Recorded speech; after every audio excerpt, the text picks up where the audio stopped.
So far, so good. You know, give me a little bit of life here. You know, should we keep doing the Queen City Film Festival? Oh, yes, yes, yes. Are you sure? I'm not sure. Okay, well, we'll see after this conversation. And I'll tell you what, this is a part of an ongoing conversation that I've been having with my two guests here for quite some time now. And I'm just going to jump right into it. Adam, Patrick, I'm going to let you speak for yourselves. Starting with Adam, introduce yourself, brother. Get it off onto the table right now. Who are you? What do you do?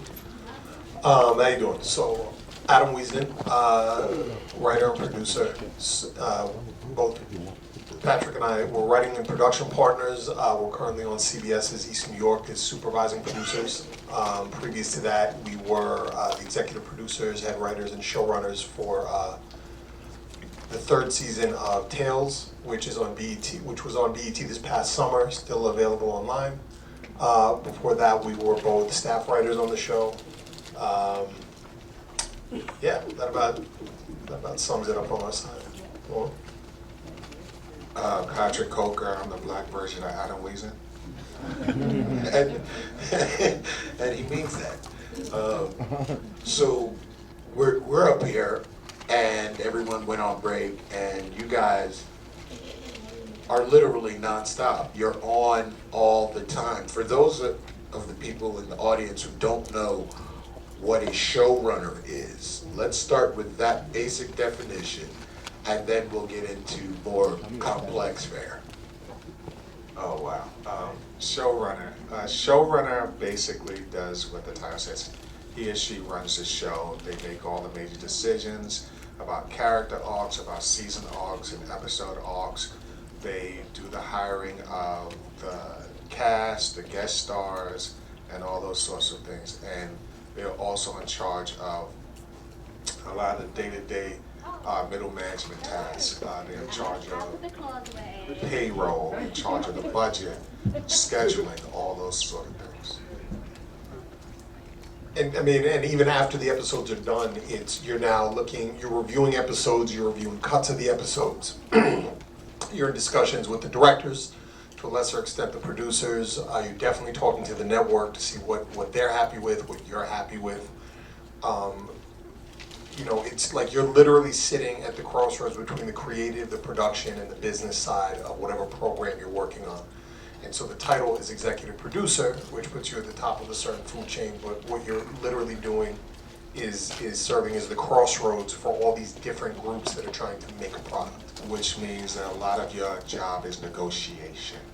You have to negotiate between the production company, between the network and the creative and the studio. So, and everybody comes to you, and you have to negotiate to make all those people happy.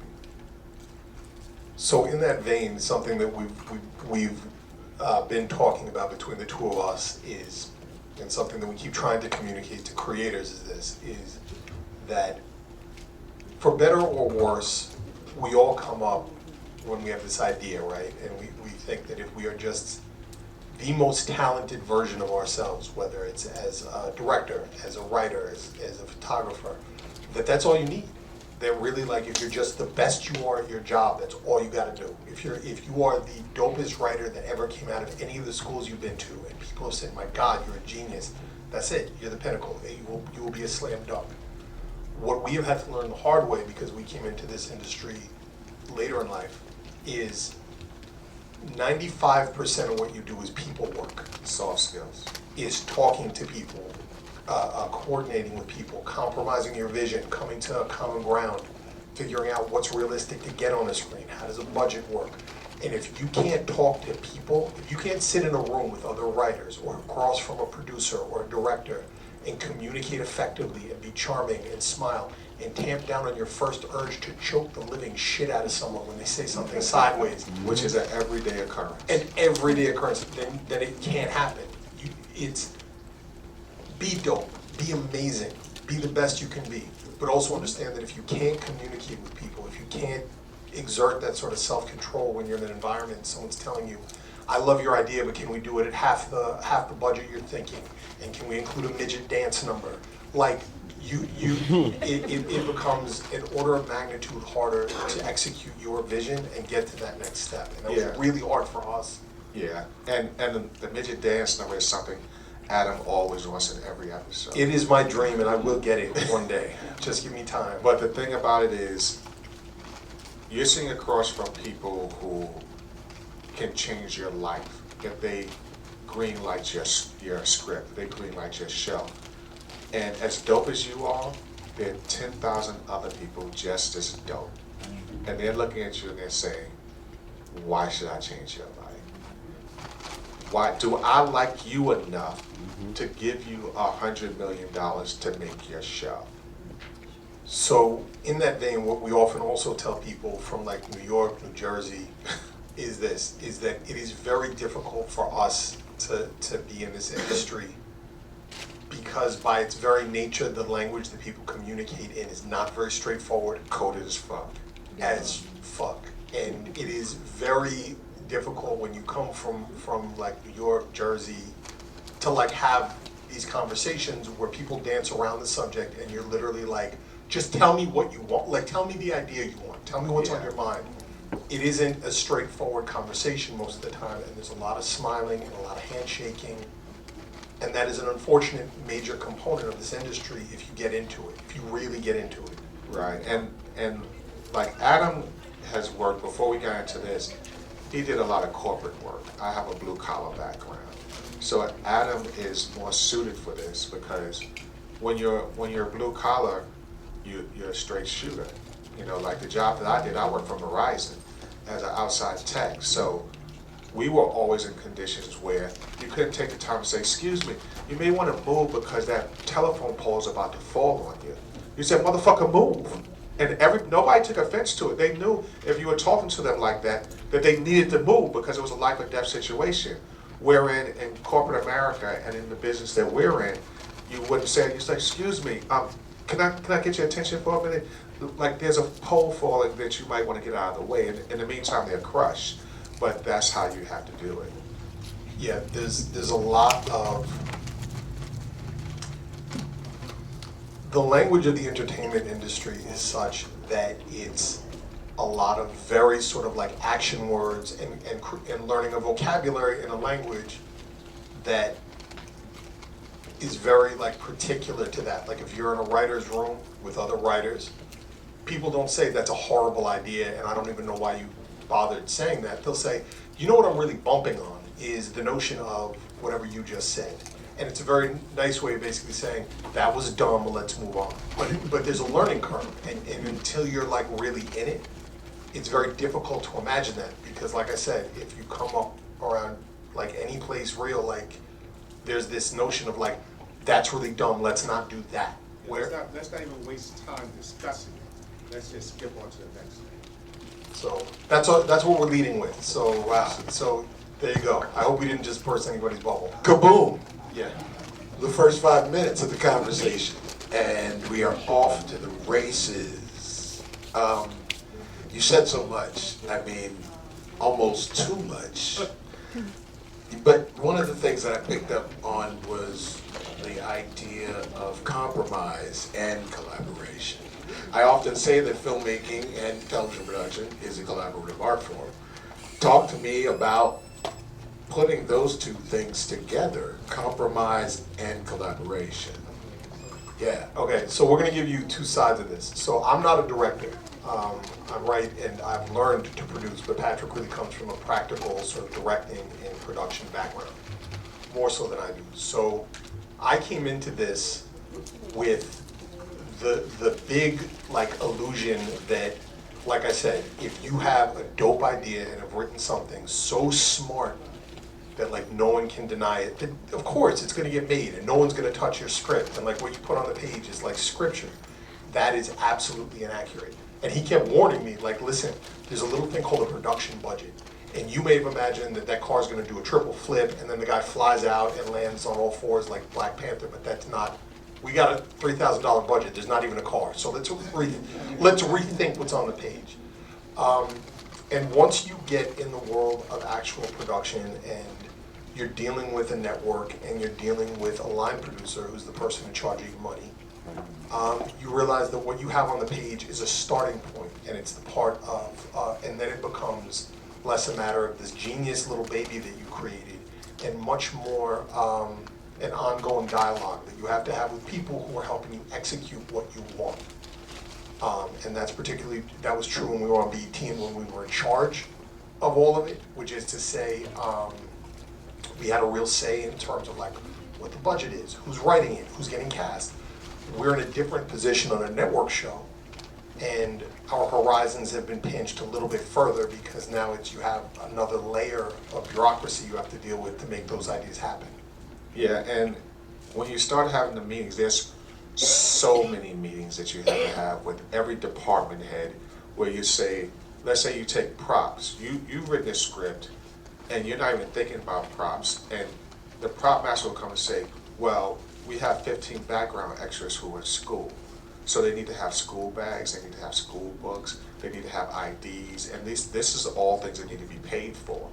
So those are all part of the reality.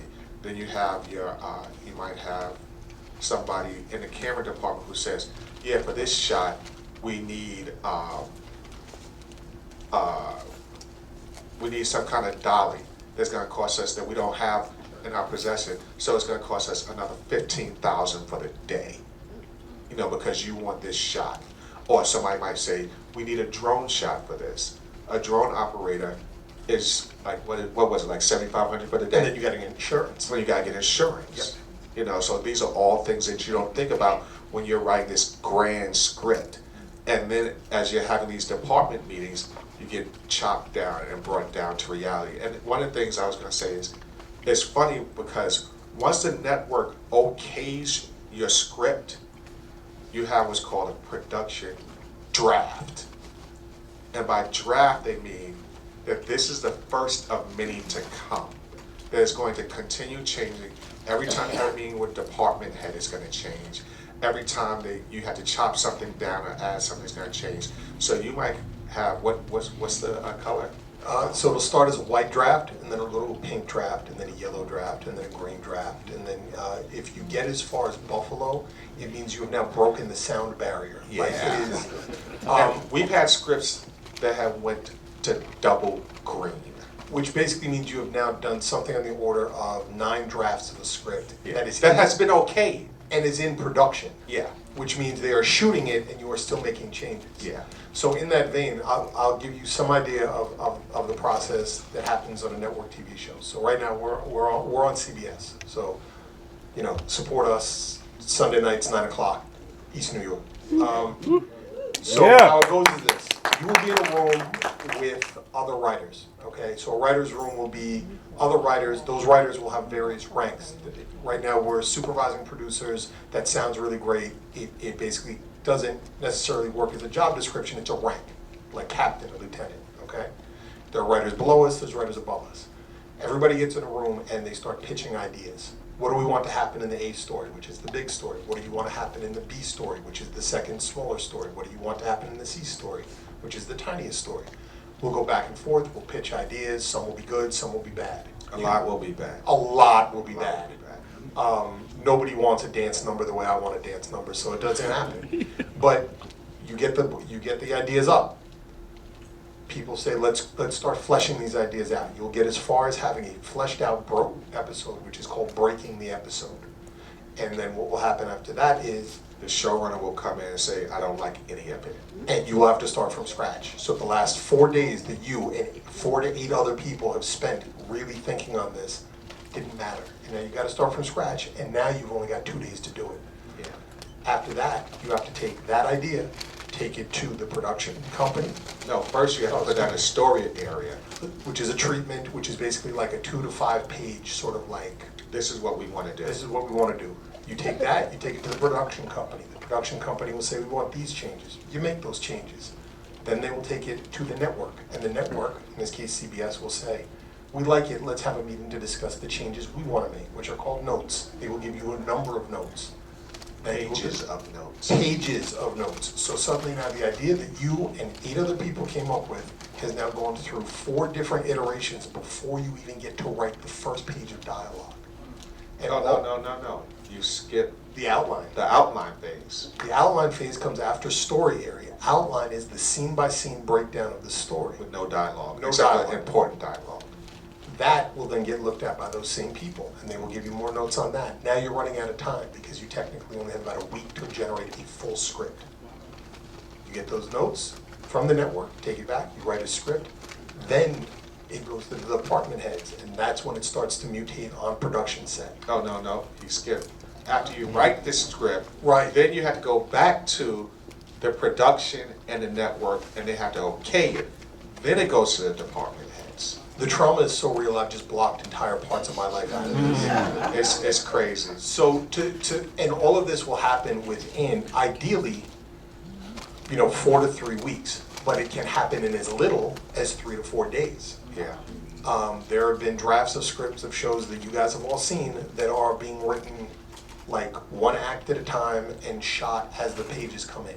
Oh, I had a situation on Tales where on Friday night, the director let us know that she would not direct the script we had unless we did 12 pages of changes. And I had to sit down, I basically had to rewrite the script from page 1, which means you're starting from scratch and rewriting the whole thing over a weekend. So we can start shooting on Monday morning.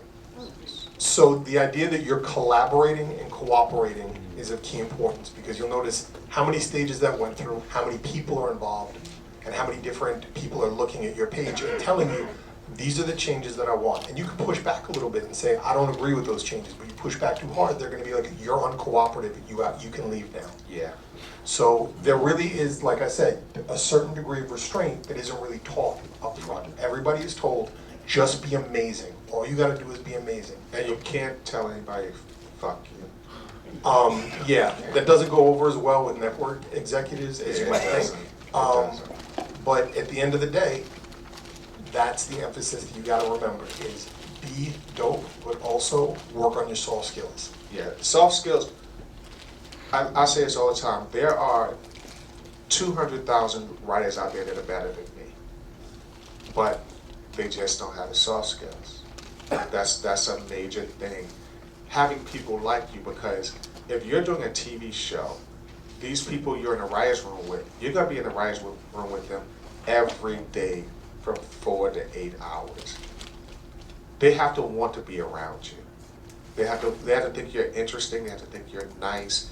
They have to want to have conversations with you because they're spending more time. It's like a regular job. You're spending more time with them than you spend with your family. Except for the difference is all you're doing is talking to them. That's all you guys are doing are talking to each other. So it gets real intimate real fast. And for all of you out there who are independent creators, I mean, listen, man, you can have a genius script, but if you can't pitch that effectively, we have dealt with people above us, executive producers, who have been in the industry for 30 years, and listening to them pitch is like listening to someone try to talk themselves out of a speeding ticket, and they're bad at it. And yet somehow they still have careers. To some extent, that's a matter of them being charming enough to pass over the fact that they can't put together a coherent sentence. And that's real too, because you can be the best there is at what you do and see someone mediocre pass you if they're good at pitching and good at those soft skills. And that's a really hard lesson for people to learn. And that's a great segue because soft skills, I suspect, has brought you to where you are for the filmmakers and the people in the room who have toiled at this like we have, making independent projects. Talk about the transition from indie into this hard-nosed world and how that happens. Like, really break down the blocks of the process or the steps that brought you from Outdoor Tech Verizon to head showrunner at BT. So the big thing is learning the difference between being a quote-unquote auteur or an indie filmmaker and being a professional writer or professional filmmaker. And the difference is pay. and that might sound simple, but when someone's paying you to do something, you have to do the job that they're paying you for, which means if someone's paying you to write a script about A, B, and C, and they want it to be on a certain level, and you come in, you bring the script in, and you write about A, B, and C, but you write this most amazing script, it's high, lofty ideas and everything, but what they want is something simple. You could bring them something better than what they asked for, but it's not what they want. Compromise? It's not a compromise. It's not a compromise at all. You have to give them what they paid for. You can make the best steak in the world, but if I ordered a Big Mac, I want a Big Mac. Take your steak back. I want a Big Mac. That's what I paid for. I came to McDonald's specifically because McDonald's makes Big Macs and I want a Big Mac. And it's as an artist, it's hard to wrap your head around because you're like, yo, I'm giving you the dopest shit ever. And you want shit. But that's what they're paying for. And that's the hard thing. And going from indie to professional also, it's amazing how much money, how far money doesn't go. Especially when you start doing union projects, because union wages are a lot different than indie wages. So when you might be able to make a film for 100,000 indie, that same film is going to cost you like 5 million when you're making it, SAG, WGA, and everything else. Like when I was doing indie work, I would write a script for $5,000. Right now, our lawyer won't let us write a pilot for less than $250. And I'm not arguing with him, but it's like the difference is just like, wow. And that's just industry standard. It's not like we're special. That's just industry standard. So when you hear $5 million a budget for a TV script, for a TV episode, it sounds like a lot, but because of all the unions and everything, and insurance and everything else involved, it isn't. And that was a big shock for me. It's just like, why can't I do more with this money? And then you realize how many people you're paying so much more, and how many insurance, and the amount of people that you pay to do production that has nothing to do with to making the show is just people who are taking care of the people who are making the show. It's crazy. And I mean, I was just going to add on to that, which is this, is that a pivot that he had to teach me to spin on was this. Like I said, I didn't come from that background of production or doing independent work. So I came into this thinking, I'm writing a script, and I was like, I'm an auteur. And like, here's the thing, is he eventually told me, he's like, no, you're not making art, you're making a product. Right. Like CBS, HBO, FX are selling you all products. When you pay Netflix, you are renting a product, and we're giving you that product. And that means it goes through the same process your shoes do, your iPhone does. There is a refinement process, and if you cannot live in that world, stay independent. You have a lot more creative control. It can be a lot more satisfying. You may not see that money, but you will know that what you crafted is exactly what you wanted, given on your budget. And that is something that is satisfying to a lot of people, and I don't begrudge them that. Unfortunately, my kid likes to eat, so I got to make sure he does that pretty regularly. Last time ACS checked in on me. So I mean, it's really, really eye-opening and almost shocking to hear it put that way. And I'm sure many indie filmmakers are going, "Whew, wow, that's the world I thought I wanted. Do I still want that? Now that you have it." Well, I will say this, is